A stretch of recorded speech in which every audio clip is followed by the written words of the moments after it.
पिछले वीडियो में आपने देखा था कि किस प्रकार से द्रौपदी को स्वयंवर में जीतकर अर्जुन माता कुंती के पास ले आते हैं और कुंती ने द्रौपदी को बिना देखे ही भिक्षा समझकर पांचों पांडवों में बांटने को कह दिया। अब आगे की कथा। अर्जुन जब द्रौपदी को लेकर कुम्हार के घर पर आए तब उनके पीछे पीछे धृष्टद्युम्न भी उनका पता लगाने के लिए पीछे पीछे आए और छिपकर सभी बातों को सुनने लगे। जब सभी भाई भिक्षा लेकर आए तो वह अपनी माता कुंती को भिक्षा दे देते हैं और उस भिक्षा को माता कुंती ने द्रौपदी को देकर सबको बांटने को कहा। भोजन कर कर सब लोग धरती पर कूश की चटाई बिछाकर सभी लोग विश्राम करने लगते हैं और पांचों पांडव युद्ध की कलाओं के बारे में बातचीत करने लगते हैं। यह सभी वार्तालाप धृष्टद्युम्न ने सुना और उसने अपने पिता द्रुपद के पास जाकर सभी बातों को सुनाया और बताया कि यह जरूर ही क्षत्रिय हैं, तभी वे पांचों भाई युद्ध कला की इतनी रोचक बातों को कर रहे थे। जरूर ही ये पांचों पांडव हैं।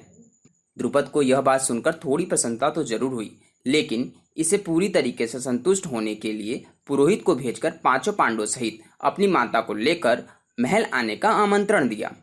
इधर महल में दो स्थान बनाए गए।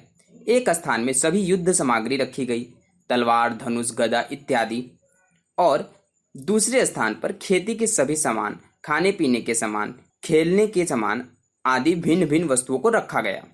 इधर पांचों पांडवों को आमंत्रण मिलने के बाद द्रुपद के यहाँ माता समेत द्रौपदी को भी लेकर आए और वहां लगे भोजन के लिए सिंहासन पर पांचों पांडव एक एक कर निर्भीकता के साथ बैठ जाते हैं।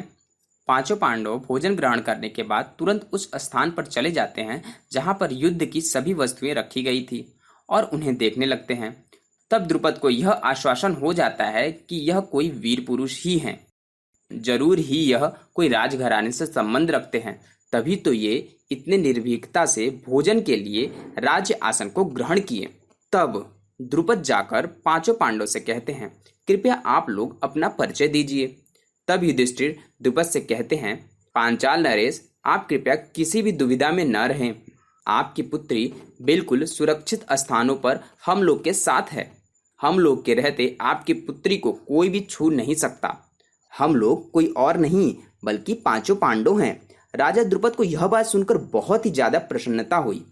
अपनी प्रसन्नता को छुपाते हुए वह थोड़ा दूर चले जाते हैं और उनकी आंख से खुशी की आंसू झलक आती है। तत्पश्चात अपने भावनाओं पर नियंत्रण करते हुए राजा द्रुपद युधिष्ठिर से किस प्रकार से लाक्षागृह से बचकर वापस आ गए थे उस दास्तान को पूरे विस्तार से सुनते हैं और द्रुपद पर कुपित होते हुए पांचों पांडवों को आश्वासन देते हैं कि उनका राजपाट उन्हें अवश्य मिलेगा।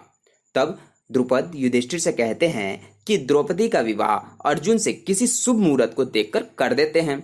तब युधिष्ठिर कहते हैं, द्रौपदी का विवाह तो हम पांचों भाइयों से होगा, क्योंकि हमारी माता ने भूलवश द्रौपदी को हम पांचों भाइयों को सौंप दिया।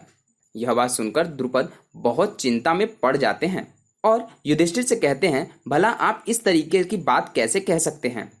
मैंने एक पुरुष की कई पत्नियों को देखा है, परंतु मैंने एक पत्नी के कई पुरुष नहीं देखा, नहीं मैंने सुना है। तब तक वहां पर वेदव्यास जी आ जाते हैं और द्रौपदी के पूर्व जन्म के दास्तान को सुनाते हैं और कहते हैं कि यह पूर्व निर्धारित था कि द्रौपदी को 5 पति की प्राप्ति होगी। वह भगवान शंकर से 5 बार उत्तम पति की कामना की थी, इसलिए भगवान शंकर ने उन्हें 5 पतियों का वरदान दिया था। वेदव्यास जी द्रुपद को द्रौपदी की सभी घटनाओं के बारे में विस्तार से बताते हैं। द्रुपद व्यास जी की बात सुनकर संतुष्ट हो जाते हैं और व्यास जी के समक्ष ही पांचों पांडव और द्रौपदी का विवाह संपन्न कराते हैं और पांचों पांडव को उपहार के रूप में ढेर सारे रत्न आभूषण प्रदान करते हैं। विवाह के पश्चात पांचों पांडव माता कुंती और द्रौपदी पांचाल देश में ही रहने लगते हैं। आज की कथा में इतना ही। अगले वीडियो में इसके आगे की कथा को जानेंगे। दोस्तों, आपको हमारा वीडियो कैसा लग रहा है आप हमें अवश्य बताएं। वीडियो पसंद आए तो लाइक अवश्य करें। हमारे चैनल पर नए हैं तो चैनल को सब्सक्राइब करें। नेक्स्ट वीडियो मिलते हैं, तब तक के लिए बाय बाय।